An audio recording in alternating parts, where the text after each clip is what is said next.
Hello, my name is Eddie Tofpik. I'm Head of Technical Analysis and Senior Markets Analyst at ADM Investor Services International Limited. Here is your daily technical analysis of Brent crude oil and spot gold. I'll start with ICE Brent crude oil futures. A reactionary bullish white soldier yesterday, almost but not quite bullish above the stomach pattern, coming as it did after the previous session's bearish engulfing pattern.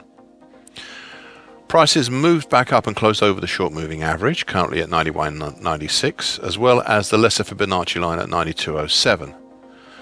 The market still had the cap of the flatlining short medium moving average, currently at 93.66, and perhaps also the neckline, currently 93.62, of the October to November 2021 head and shoulders top.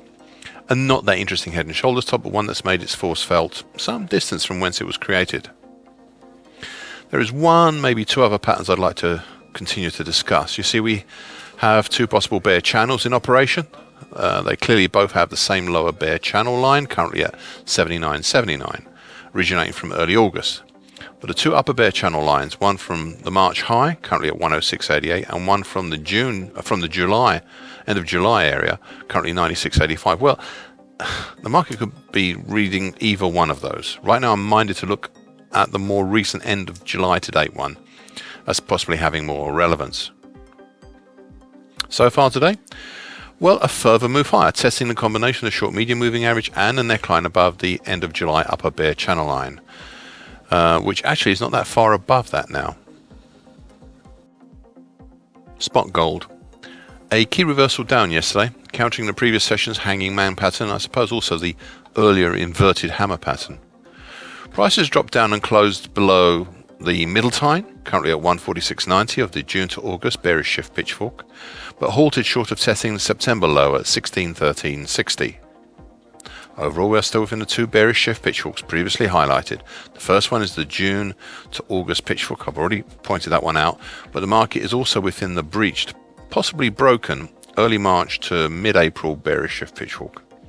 In this one, the market is in between the middle time below, currently 1607.10, and the upper time above, currently 1678.40. These two bearish pitchforks are the core drivers of this market as it has been heading lower. The recent move lower brings to the fore the discussion on whether the action since September and possibly since July is either a possible double bottom or a possible bearish halfway hesitation. It is still too early to see clearly which is which. Finally, this brings me once again to something I've been talking about for months now. You see, there is an argument for December 2021 today action being a possible really big head and shoulders top pattern. We've already reached the primary target with the interesting March 2021 lows. However, we still have the harder to achieve secondary target down in the 1560 area, 60 area, well below the bottom of my daily chart. Now, you may be wondering, those seem a little small to be targets for this move down. Well, I can explain that easily. You see, I used the April high at 1998 in my calculation rather than the more extreme March high at 2070. I'd rather err in caution and fail in excess. So far today, a further attempt lower, down towards the September low, and a decision on whether we have a possible double bottom or bearish halfway hesitation. However, the market has shied away from testing that zone below, and we're currently looking at a possible bullish harami. Maybe even a hammer, possibly, but more a bullish harami. Thank you for listening. This short version broadcast gives you essential market patterns and consequences. Please be aware of the risk disclaimer posted with this broadcast. Copyright is Eddie Tofpik and ADM Investor Services International Limited. And here comes the final bit.